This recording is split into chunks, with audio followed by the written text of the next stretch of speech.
एक ये राधा स्वामी पंथ है जो गुरु नानक देव जी के और कबीर जी की वाणी को पढ़ पढ़ा के कहीं की ईंट कहीं का रोड़ा जचा गए, ये सतलोक सचखंड और सतनाम ये बताने लगे थे। इन्हें कख नहीं पता, कैख है भी नहीं पता भक्ति मार्ग।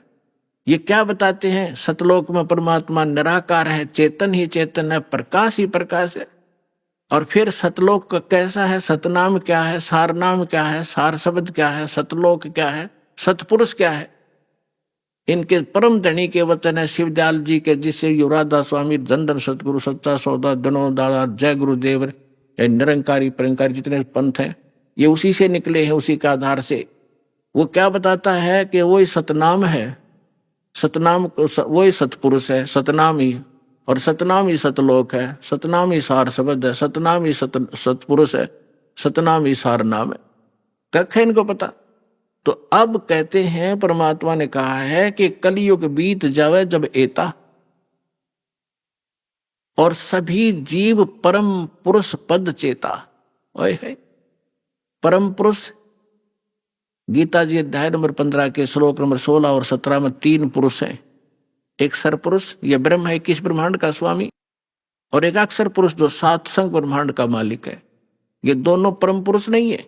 इसलिए गीता अध्याय नंबर 15 के श्लोक 17 में तुरंत कहा है कि उत्तम पुरुष है तू अन्य परमात्मा इति उदाहरत है। यह लोक धर्म अविश्य विवर्ती अवैश्वर है कि वो परम पुरुष तो कोई और है। उत्तम पुरुष, परम माने श्रेष्ठ, परम पुरुष, उत्तम पुरुष, श्रेष्ठ पुरुष, पुरुष माने परमात्मा, वो तो कोई इन दोनों से भी अन्य है, सर पुरुष और अक्षर पुरुष से।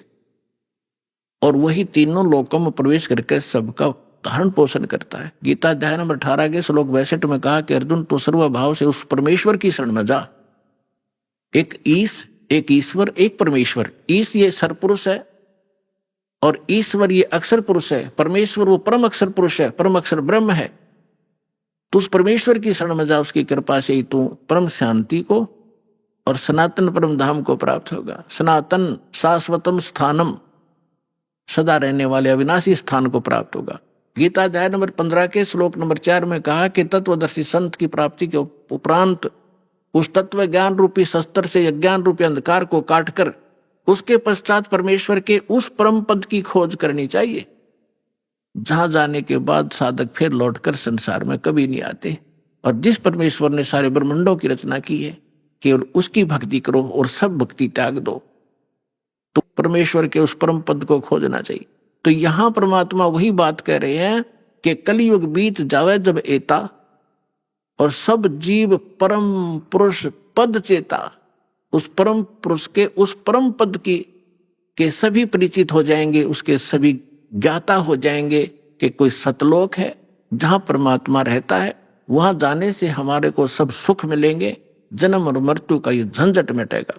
अब यहां तो हम संग जन्म हो गए, भटकता ने, मरते और जन्मता ने, सारा जीवन संपत्ति जोड़ने में लगे रहते हैं। 1 मिनट में मृत्यु हो जाती है, वो जोड़ा जाड़ा यहीं रह जाता। आप गधा बनकर कुमार के घर खड़ा होता है।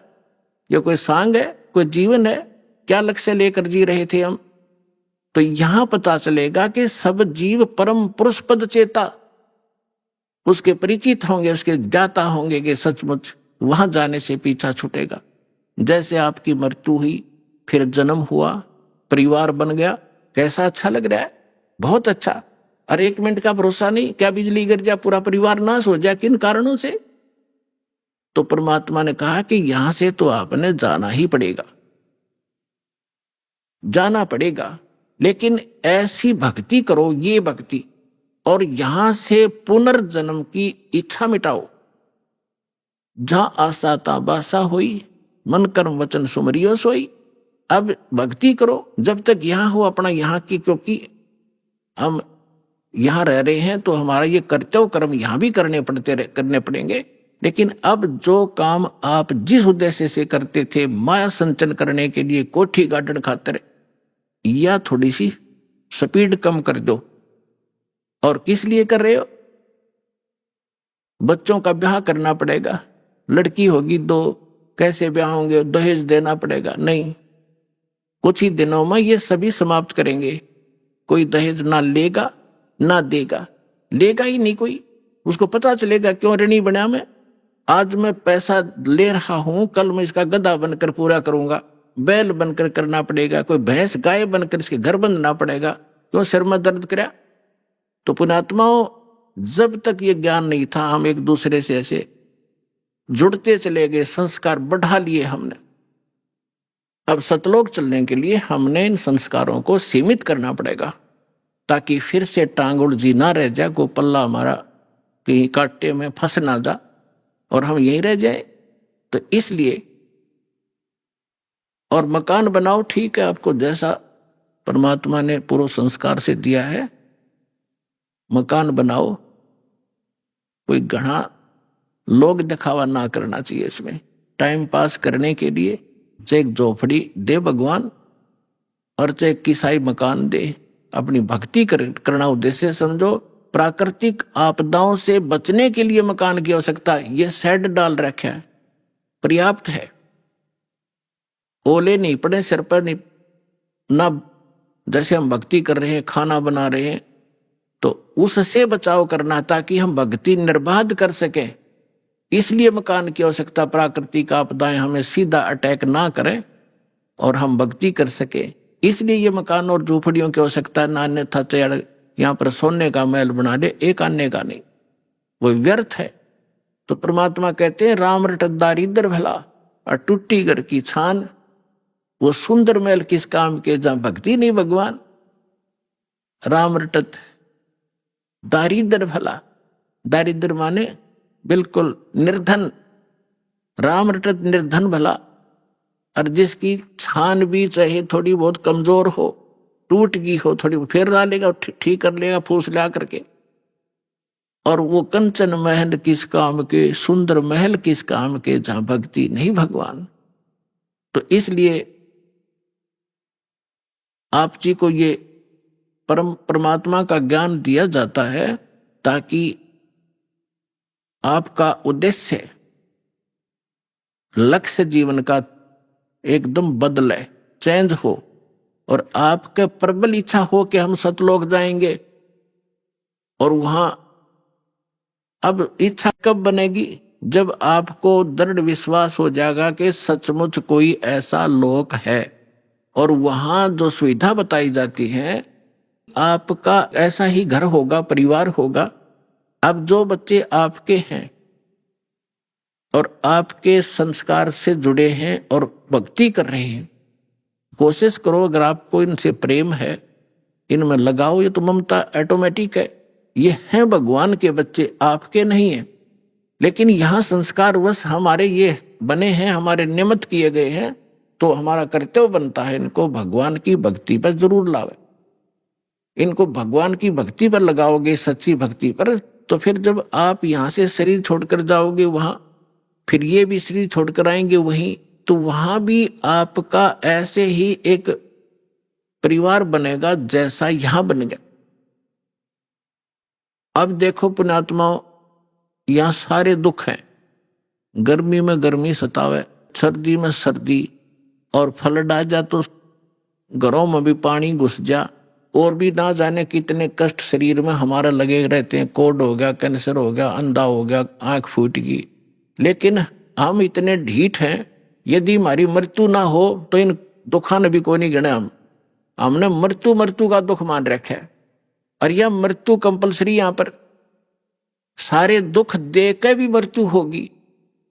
अगर हमारी मृत्यु ना हो यहां, और परिवार हमारा देख कितना प्यारा लगता है, क्या हम मरना चाहते? नहीं, कोई नहीं चाहता।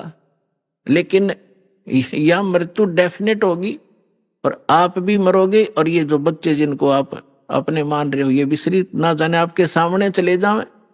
तो इससे मन हटाओ, आप वहां जाओगे सतलोक में, आपका शरीर ऐसा होगा, कभी वृद्ध नहीं होगे, जरा नहीं होगा, जरा माने वृद्ध अवस्था, और मृत्यु नहीं होगी, सदा युवा शरीर रहेगा। और वहां आपके जो है ना घर, बड़े बड़े बड़े महल जो आप खाली छोड़कर आए हो, वहां आपके खाली पड़े हैं। आप गलती से इस काल के साथ लगकर यहां आ गए। जिन्होंने ये सृष्टि रचना सुन रखी होगी, उनको ये बातें आसानी से समझ में आ रही होंगी। लेकिन जिन्होंने सृष्टि रचना नहीं सुनी होगी फिर धीरे धीरे कभी सुनाएंगे। आज वो ये सुने, क्योंकि सत्संग स्थल एक ऐसा स्थान है जिसमें प्रथम कक्षा के बच्चे भी आते हैं और दूसरी कक्षा के भी, और बीए के भी यहीं बैठते हैं, और पीएचडी वाले भी बच्चे यहीं विद्यमान हैं। एक ही सत्संग में एक ही प्रवचन से उन सबको उसी सत्र का ज्ञान देना पड़ता है। तो ये जो जिस सत्र के बच्चों के सत्र का ज्ञान है ये दास दे रहा है, वो उसको समझ में आ रहा है।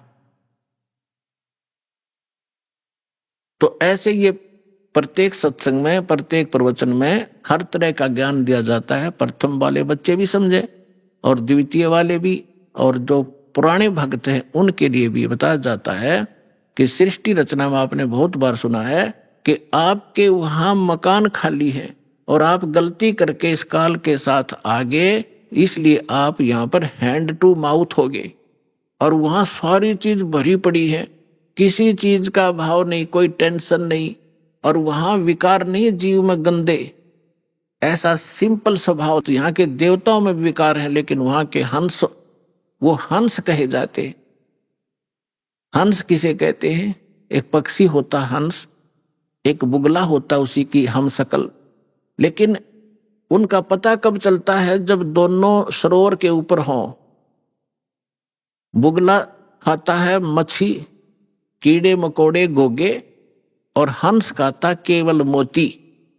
वो कीड़े मकोड़े नहीं खाता, मछली नहीं खाता, तो उसको हंस कहते हैं जो विकार करे ही नहीं, चाहे मर जावे।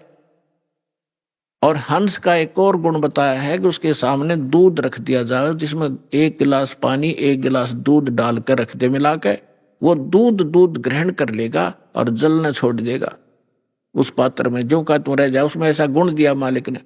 तो जिन्होंने दूध और पानी भिन्न भिन्न कर लिया इस ज्ञान के आधार से कि ये लोक कैसा है, यहाँ का जीवन कैसा है, और सतलोक में जो बताया जा रहा है वो कैसा है, तो वो भिन्न भिन्न कर लिया, इस जल को छोड़ दिया, दूध ग्रहण कर लिया, उसको हंस कहते। तो वह हंस कहे जाते हैं।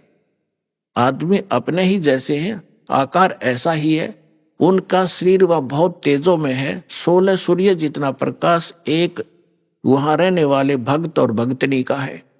परमात्मा के शरीर का जो वहां प्रकाश है, एक रोमकूप में करोड़ सूर्य मिला दे, करोड़ चंद्रमा, ऐसी रोशनी है।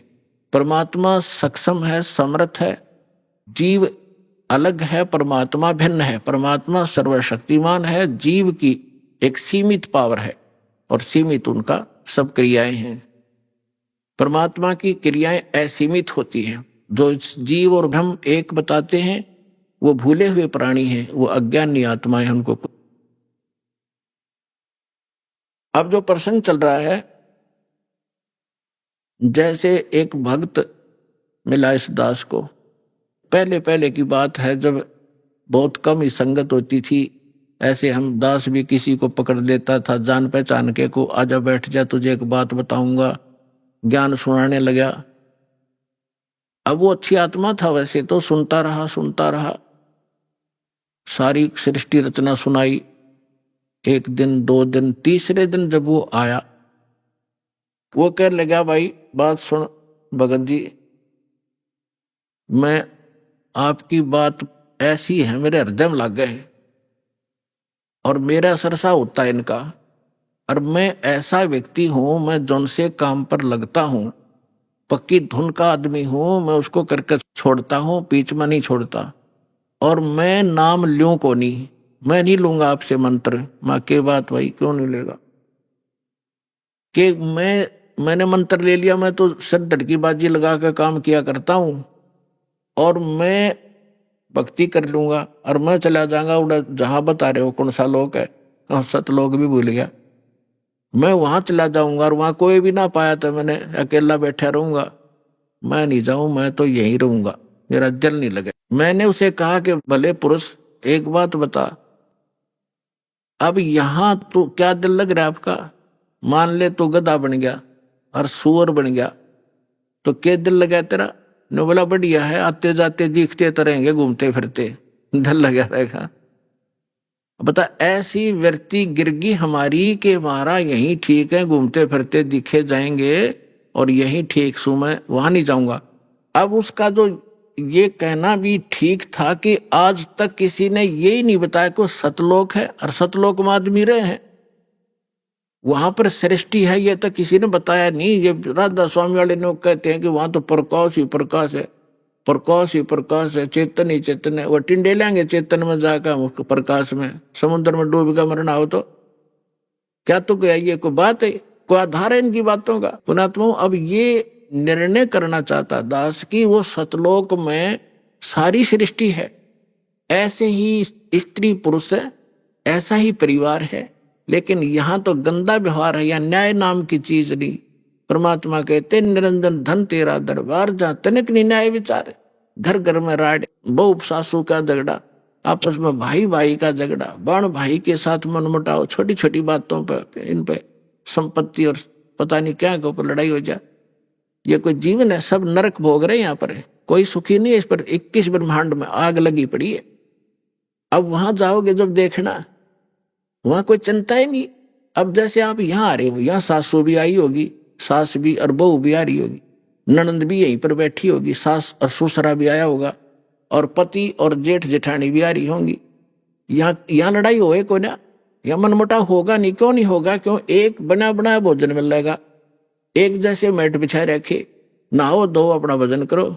लड़ाई तो जब होया करे तूने ये नहीं किया, तूने ये नहीं कहा, वहां नाश हो गया, फलाना गड़बड़ होगी, तो वहां जाकर कोई काम में को नहीं, सारी चीज उपलब्ध आपके सामने, तो वहां अपने ऑटोमेटिकली स्वभाव सुंदर बन जाता है।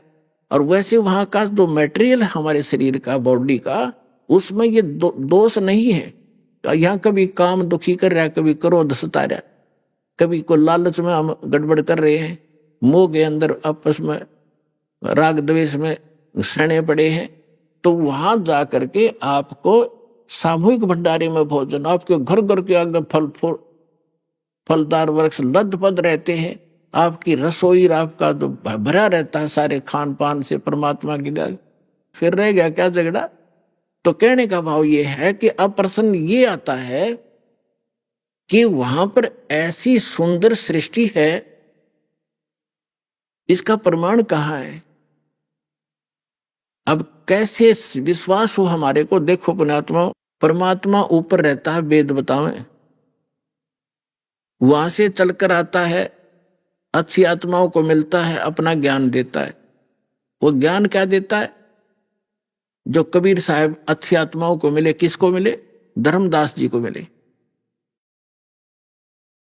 एक हिंदू परिवार में जन्मा था, बनिया वैश्य कुल में जन्म था।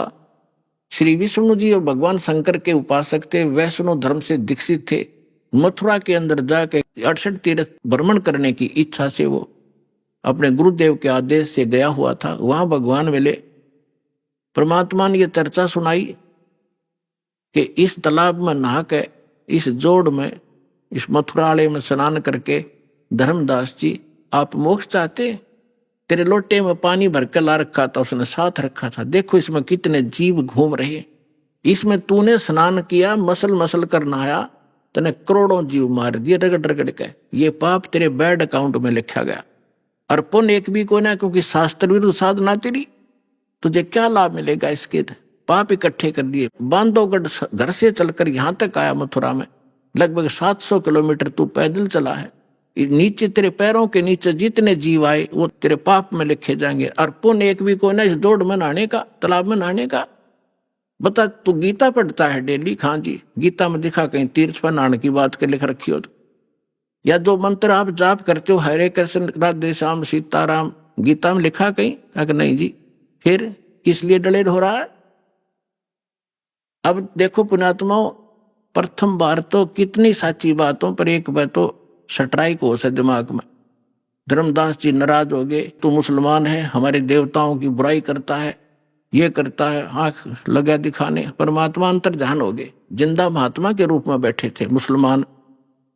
मुसलमान धर्म के अंदर जिंदा महात्मा संत होते हैं। जब आगे से एकदम अंतर ध्यान हुए, धर्मदास का कलेजा हिल गया कि सारी साची कह था। और ये सारी बात सही थी। मैं तो नीच हूं तो भगवान था, कोई फरिश्ता था, कोई देवता था, कितनी बढ़िया बात बताओ थे।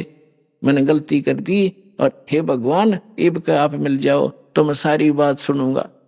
कुछ दिन के बाद, वो लंबी कहानी है, अब विषय नहीं है वो, इसलिए दास क्या बताना चाहता है।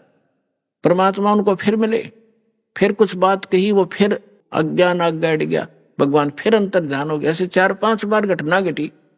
तो चौथी 5वीं बार जब धर्मदास जी से परमात्मा अंतर ध्यान हुए तो उसने ठान लिया कि भगवान या तो दर्शन दे दो, ना मैं अन्न पानी नहीं खाऊंगा, अरिब का जो आप कहोगे मैं वह सुनूंगा सारी।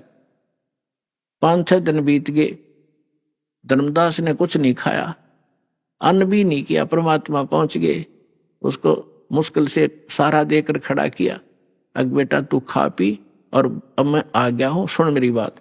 फिर धर्मदास जी ने कहा कि भगवान एक बार मुझे वो स्थान दिखा दो जो आप बता रहे हो कि वहां सारी सृष्टि है, आपके भाई बहन जो पहले चले गए यहां से मुक्त मैंने किए हैं वो भी वहां विद्यमान है, मुझे दिखा दो भगवान, मैं देखना चाहता हूं।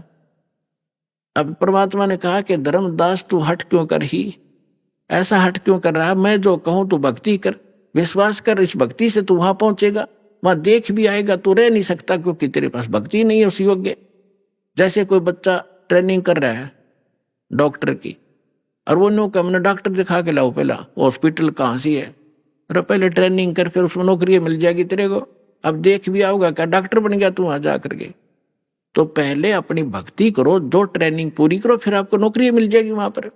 नहीं माना, मालिक भी चाहते थे गवाह बनाओ इसको, उसकी प्रबल इच्छा हुई एक बार दिखा दो दाता। परमात्मा लेकर गए ऊपर, नीचे जिंदा महात्मा के रूप में थे, उसी रूप में जाकर देखा कि वहां सारी सृष्टि नर और नारी भाई बहन सभी विद्यमान थे, सुंदर शरीर उनके, लंबे लंबे शरीर और बहुत हष्ट पुष्ट उनका तेजो में शरीर, और सब उनको प्यार से परमात्मा ने जाकर कहा कि इसको डबल रोल किया दाता ने, जो एक परमात्मा के जो उस राज दरबार के सामने गेट कीपर था, परमात्मा ने उसे कहा संकेत से कि इस भगत को भगवान के दर्शन करा लाओ। वो दूसरी साइड से ले गए, परमात्मा दूसरी साइड से जाकर सिंहासन पर विराजमान हो गए। लेकिन उस समय शरीर वही था, शकल वही थी, लेकिन शरीर से ऐसा नूर निकल रहा था, रोम करोड़ सूर्य करोड़ चंद्रमा मिला देख रोमकूप में इतनी शोभा थी मालिक। जब धर्मदास जी ने देखा कि ये तो यह भगवान जो नीचे जा रहा था जिंदा महात्मा के रूप में, कि तो वही परमात्मा है, तब देख के परमात्मा ने कहा जा भाई चल वापस। फिर वापस आया तो परमात्मा नीचे बैठे पाए। तब उसने कहा हे भगवान आपने, आप ही मालिक हो, आपने अपने आप को छुपा रखा है। अरे भगवान इतना सुंदर स्थान, जब वहां जब पहुंचा धर्मदास उसको वापस भेजने लगे, तब परमेश्वर से कहा भगवान मुझे यहीं रख लो, उस गंदे लोक में ना भेजो, वहां तो बुरा हाल है। अब वहां जाने के बाद आपको पता चलेगा आप कहाँ पड़े हो, कैसे लोक में रह रहे हो। तब धर्मदास जी ने याचना की, परमात्मा ने कहा बेटा ऐसा नहीं रह सकती, आप वापस जाओ, आपको ऐसा मंत्र दूंगा सतनाम और सारनाम, थोड़े ही भजन से आपकी घनी भक्ति संग्रहित हो जाएगी। इसके विषय में आदरणीय गरीबदास साहिब जी को भी परमात्मा मिले थे, उन्होंने परमात्मा से परिचित होने के बाद क्या कहा है, सतनाम पालड़ रंग होरी हो, 14 लोक चढ़ावे राम रंग होरी हो, 3 लोक पास्यंग धर रंग होरी हो, तो ना तुले तुलाया राम रंग होरी हो। एक सतनाम का 2 अक्षर का मंत्र है, जिसमें एक ओम है, एक तत् गुप्त है, जिनको प्राप्त है उनको पता है। तो अनुपदेशी को ये मंत्र भूल के नहीं बताना, नहीं आपका नाम खंडित हो जाएगा।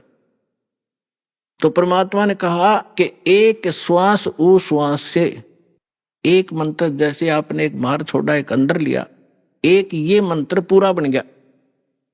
तो कहते हैं ये सतनाम का एक सिमरन एक पालड़े में रख दे तराजू के तखड़ी के, और 3 लोग पृथ्वी पाताल और स्वर्ग लोग दर दे पासेंग। पासेंग क्या होती है, जैसे दास का जन्म एक किसान परिवार में हुआ, हमारे घर पर ये व्यापारी लोग गेहूं चना लेने आते थे तो पिताजी कहते थे भाई पहले तेरी ताखड़ी जांच करा, इसमें कोई एरर तो नहीं है। तो उसमें एरर होती तो उसी कणक, जैसे चने बेच रहे लेने हैं तो चने उठा के एक मुट्ठी दूसरे पलड़े में डाल दिया जाता था ताकि वो एरर लेस हो जाए, उसमें कोई डिफेक्ट ना रहे, संतुलन ठीक हो जाए। वो पासेंग कहा करते, पासेंग डाल ले इसमें और बट्टे रख दिए। और वो सौदा बाकी और करना होता है, 10 मन 20 मन चने लेने होते हैं, वो तोलने अलग से। वह पासेंग कोई सौदे में नहीं होती, वो एक मुट्ठी चने पड़े रहो। तो यहां क्या बताते हैं परमात्मा के एक सतनाम के सिमरण की इतनी कीमत है। सतनाम पालड़ रंग होरी हो। और दूसरी तरफ 14 लोक चढ़ावे, शिव का लोक, विष्णु जी का लोक, ब्रह्मा जी का लोक, दुर्गा का लोक, और ये ब्रह्म का लोक, और ये जो है ना गोलोक, और ये 14 लोक जो है अताल उतल पतल, ये सारे चढ़ा दे। और 3 लोक पासेंग धर रंग होरी हो। ये 3 लोग तो पासेंग कोई सौदे में नहीं है। इस पृथ्वी पर छोटा सा कोई टुकड़े का राजा बन जाता है, मंत्री मुख्यमंत्री, फूला नहीं समाता। और इस ज्ञान की तुलना में आपको पता चलेगा।